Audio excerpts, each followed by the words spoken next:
Recently আমি চেন্নাইতে গিয়েছি অ্যান্ড সেখানে আমার বাবার অটোলোগাস স্টিম সেল ট্রান্সপ্লান্ট হয়েছে, তাই আমি যে কয়দিন ছিলাম আমি হসপিটালেই ছিলাম। মাঝখানে আমি একদিন ব্রেক নিয়ে ভাবলাম একটু ঘুরে আসি অ্যান্ড ডেফিনেটলি চেন্নাই যেহেতু গিয়েছি, পন্ডিচেরি যদি না যাই তাহলে কি হয়।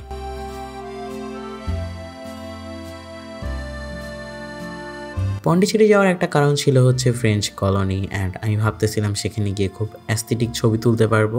জার্নিটা মোটো স্মুথ ছিল না, কারণ আমি লিটারালি আমার বাস মিস করি অ্যান্ড আমাকে লোকাল বাসে করে সেখানে যেতে হয়। অ্যান্ড প্রবলেম হচ্ছে চেন্নাইয়ের লোকাল মানুষজন হিন্দিও খুব একটা পারে না, ইংরেজিও পারে না।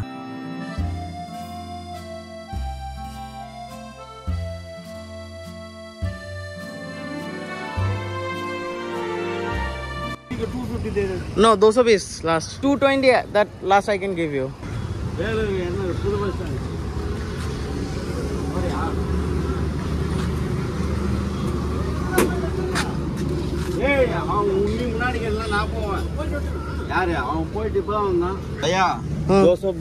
हाँ 220 220।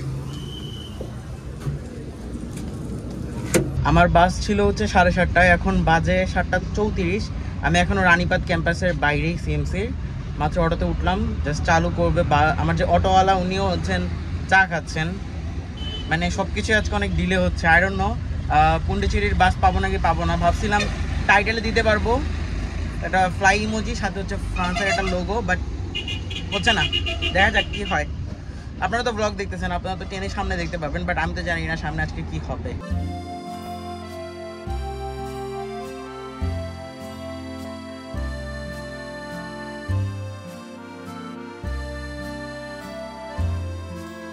আটটা বাজে, মানে আধা ঘন্টা লেট করে পৌঁছাইছি।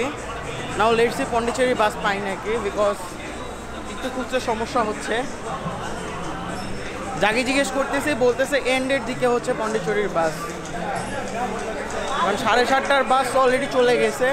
আমি অনলাইনে যতটুকু দেখেছিলাম নেক্সট বাস হচ্ছে আপনার 12টার দিকে। সো লেটসি পাই নাকি লাস্ট মোমেন্টে পন্ডিচেরির বাস। ভ্যালোরের লোকাল পিপলরা তামিল ছাড়া খুব একটা অন্য ল্যাঙ্গুয়েজ জানে না, তাই আমি অনেক বেশি প্রবলেম ফেস করি। অনেকে বললো যে সিঙ্গি যেতে, অ্যান্ড আমি বুঝতেছিলাম না কোন বাসে আবার সিঙ্গি বা কিঙ্গি অ্যাকচুয়ালি জিনিসটার প্রনাউন্সিয়েশন। সো গিঙ্গি কীভাবে যাব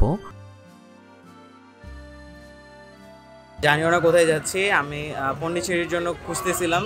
দে suggest me CNG or something like that, কোনো এক জায়গায় আমাকে নামতে হবে, then I will have to change my bus. So I hope ঠিকঠাক জায়গায় নিয়ে যাচ্ছে, বিকজ ল্যাঙ্গুয়েজ একটা বড় ব্যারিয়ার এই জায়গাতে। Life could be a dream, Shaboom, if I could take you up in paradise up above. Shaboom, if you would tell me I'm the only one that you love. Life could be a dream, sweetheart. আমি just এটা রং রুটে যে দাঁড়াইছে, আমি একজনকে জিজ্ঞেস করছিলাম যে পুডুচেরির বাস কোথা থেকে ছাড়ে, অ্যান্ড উনি জাস্ট আমাকে বললো, বাট আমি একটা রং টার্নে গিয়ে দাঁড়ালাম।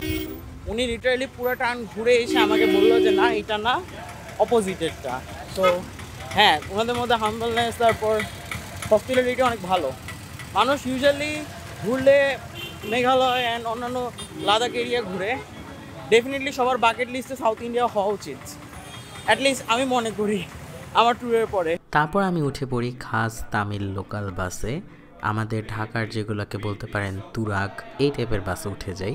মানে এতক্ষণ মোটামুটি বিআরটিসি লেভেলে বাসে ছিলাম গিঙ্গি পর্যন্ত, এখন গিঙ্গি থেকে পন্ডিচেরি যাই একদম খাস লোকাল সাউথ ইন্ডিয়ান বাসে। With you, my darling, life could be a dream, sweetheart. With you, my darling, life could be a dream, sweetheart. With you, my darling, life could. ঠিক 2 কিলোমিটার আসার আগে হচ্ছে বাস ফাঁকা হলো।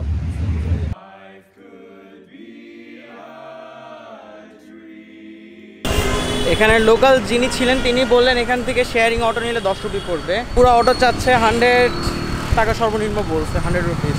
দেখি উনি কত বলে। হোয়াইট টাউন हाँ कितना 80 रुपीज़ दूंगा। 80 रुपये 150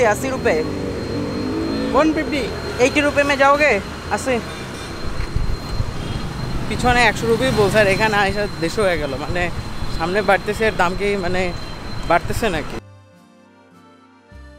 ফাইনালি ইগোটা হচ্ছে বিসর্জন দিয়ে উঠে পড়লাম 100 রুপি নিয়ে, অ্যান্ড 3.7 or 3 কিলোমিটার মতো এখানে 100 রুপি তারা চার্জ করতেছে। পুরো ভ্যালুর থেকে আমি পন্ডিচেরি আসছি 125 রুপি দিয়ে, আর পন্ডিচেরি থেকে আর হোয়াইট টাউন যাচ্ছি 60 রুপিতে, না 100 রুপিতে।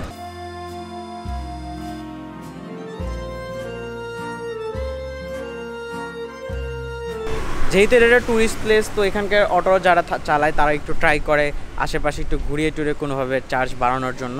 সো উনি আমাকে বললো যে হোয়াইট টাউন পর্যন্ত আমি 100 রুপি রাখতে পারবো, এর একটু আগে গেলেও he will charge 150 rupees. So আমি বললাম যাক সমস্যা নেই, আপনি আমাকে হোয়াইট টাউনে মিউজিয়ামের সামনে ড্রপ করে দেন। উনি আমাকে ড্রপ করলো। নাও আমি দেখি মিউজিয়ামের ভিতরে ক্যামেরা অ্যালাউ করে নাকি, যদি করে মিউজিয়ামের ভিতরে কিছু ক্লিপ নেওয়া যাবে আর তারপর ঘোরা যাক পন্ডিচেরি। আনফর্চুনেটলি মিউজিয়ামের ভিতরে ফটো অথবা ভিডিও নেওয়া অ্যালাউ ছিল না, তাই তেমন কিছু ক্যাপচার করতে পারিনি। বাট আপনি যদি পন্ডিচেরি যান তাহলে মিউজিয়ামটা ভিজিট করতে ভুলবেন না, কারণ সেখানে অনেক কিছু দেখতে পাবেন পুরনো। অ্যান্ড আমি বাংলাদেশি নোট পর্যন্ত দেখেছি যেটা তারা প্রিজার্ভ করে রাখছে। মিউজিয়ামের এন্ট্রি 50 রুপি করে ফরেনারদের জন্য, আর ইন্ডিয়ানদের জন্য 10 রুপি করে।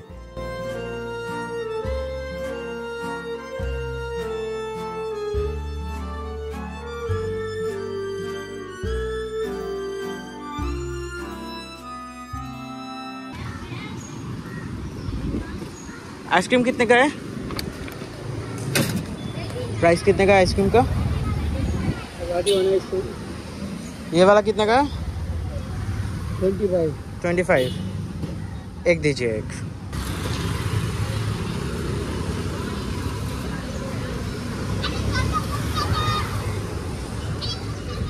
দেন রাস্তার পাশে আইসক্রিম খেতে খেতে রিয়েলাইজ করতেছিলাম যে কোথায় যাওয়া যায়। তখনই আমার সিদ্দিক ভাইয়ের সাথে দেখা হয়। উনি বেসিক্যালি ব্যাঙ্গালোর থেকে এসেছেন অ্যান্ড একদিনের ছুটি নিয়ে আসছেন, অ্যান্ড ওই দিনই ওনার বাস, অ্যান্ড আমিও ওই দিনই রিটার্ন করব। অ্যান্ড কীভাবে জানি বাস টিকিট কাটার সময় আমরা সেম বাসে করি ব্যাক করি। আমি নেমে যাই ভ্যালুর অ্যান্ড উনি চলে যান ব্যাঙ্গালোর। दिस इज चार्ज, ये चार्ज है। इधर नॉटरडेम चार्ज है, जाओगे? हाँ। পন্ডিচেরিতে সব জায়গায় আপনি কিন্তু ফ্রেঞ্চ একটা ভাইব পাবেন। ইভেন আপনি যদি উইকিপিডিয়াতেও সার্চ করেন পন্ডিচেরি নিয়ে, আপনি পাবেন Pondicherry, also known as Puducherry, a French colonial settlement in India until 1954, is now a union territory town bound by the southeastern Tamil Nadu state. Its French legacy is preserved in French Quarter. Even এখনও সে জায়গাটার নাম বলা হয় French colony. আমরা ফার্স্টে হচ্ছে black rock C বিচটা দেখতে যাই, যেটা দেখতে আসলে অনেক সুন্দর। আমার এন্ড সিদ্দিকের বোথ রিটার্ন বাস ছিল 4:30টার, অ্যান্ড আমাদের হাতে ছিল 2 ঘন্টা, তাই সাগর পাড়ে একটু ঘোরাঘুরি করতেছিলাম।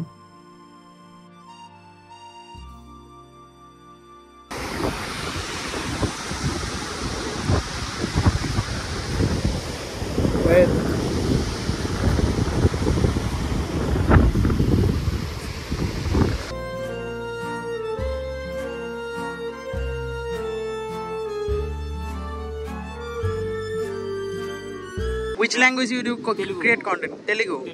Not Tamil? Where are you from? Oh, nice. कितना दिन हुआ? मतलब how many days? 30 days. Guess करो मैं कहाँ से हूँ? Guess करो. Bangladesh. Seriously? Yes. My next trip Bangladesh. Oh, nice. कहाँ पे जा रहे हो बांग्लादेश का? ढाका. मेरा वहाँ उसका नाम जावेद है। अच्छा, मैं भी ढाका से हूँ। I am also from Dhaka. তারপর সেখান থেকে শপিং করতে চলে যাই, কারণ সেখানে খুব সুন্দর একটা দোকান দেখতেছিলাম। যদিও সবকিছু প্রাইস একটু এক্সপেন্সিভ ছিল, বাট আমি একটা কাপ কিনে নিই আমার জন্য। টু বি অনেস্ট, আমি এখন সেই কাপে বসেই চা খাই। যতদিন আমি চা খাবো এই কাপে, আমার পন্ডিচেরির মেমোরিজগুলো রিওয়াইন্ড হতে থাকবে।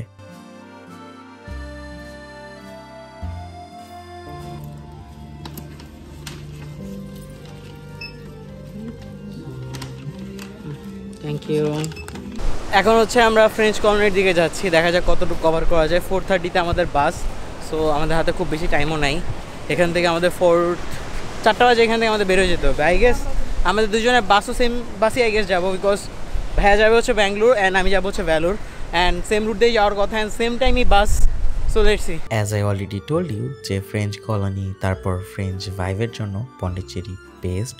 আর যেখানে ফ্রেঞ্চ ভাইবের কথা হচ্ছে সেখানে কি আবার ক্যাফে থাকবে না? আমি এক্সপেক্ট করতেছিলাম ক্যাফেগুলো খুব বেশি এক্সপেন্সিভ হবে, বাট যথেষ্ট অ্যাফোর্ডেবল ছিল।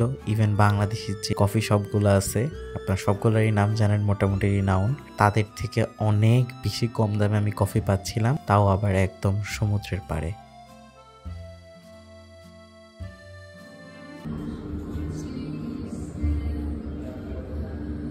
সো আমাদের ট্যুর মোটামুটি শেষের দিকে। ফ্রেঞ্চ কলোনি দেখা বাকি ছিল, ফ্রেঞ্চ কলোনিও দেখে ফেললাম। এখন হচ্ছে আমরা ক্যাফে ট্রাই করার পালা। আপনি পন্ডিচেরি আসছেন বাট ক্যাফেতে কিছু ট্রাই করেন নাই বা ক্যাফে ট্রাই করেন নাই, তাহলে আপনি পন্ডিচেরিতে এসে করছেনটা কি?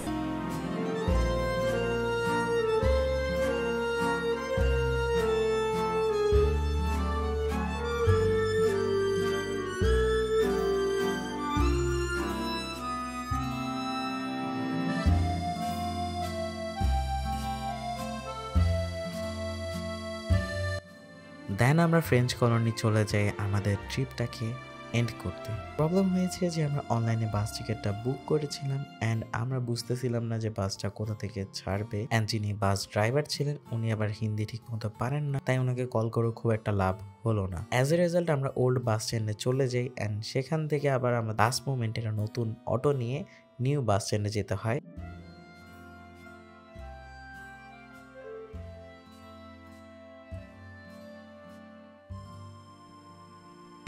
আমরা একদম লাস্ট মোমেন্টে বাস ধরতে পেরেছি। আমরা ভাবতেছিলাম ওল্ড বাস স্ট্যান্ডে হয়তো বা থাকতে পারে, ওল্ড না নিউ, সেই নিউতে গেছিলাম আমরা, তাই না? We went to the new bus stand, but এটা হচ্ছে ওল্ডটাতে ছিল। অ্যান্ড অটোওয়ালা লাস্ট মোমেন্টে ছক্কা মারছে। 1 কিলোমিটারের জন্য হি চার্জ 80 রুপিস।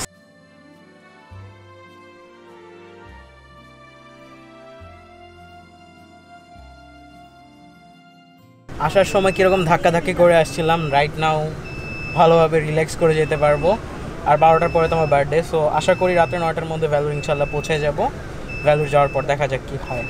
এখন কমফোর্টেবল সিট, অনেক কমফোর্টেবল অ্যান্ড খুবই অ্যাফোর্ডেবল, বিকজ বাংলাদেশে যদি আমি 150-200 কিলোমিটারের রাইডটা নিতাম এরকম বিজনেস ক্লাস টাইপের সিটে, দেন আরও বেশি টাকা চার্জ করতো তারা। আমার হয়তো বা 800-900 টাকা বা 1000 টাকা আরামসে চার্জ হয়ে যেত, বাট ইন্ডিয়াতে একটু অ্যাফোর্ডেবল আছে।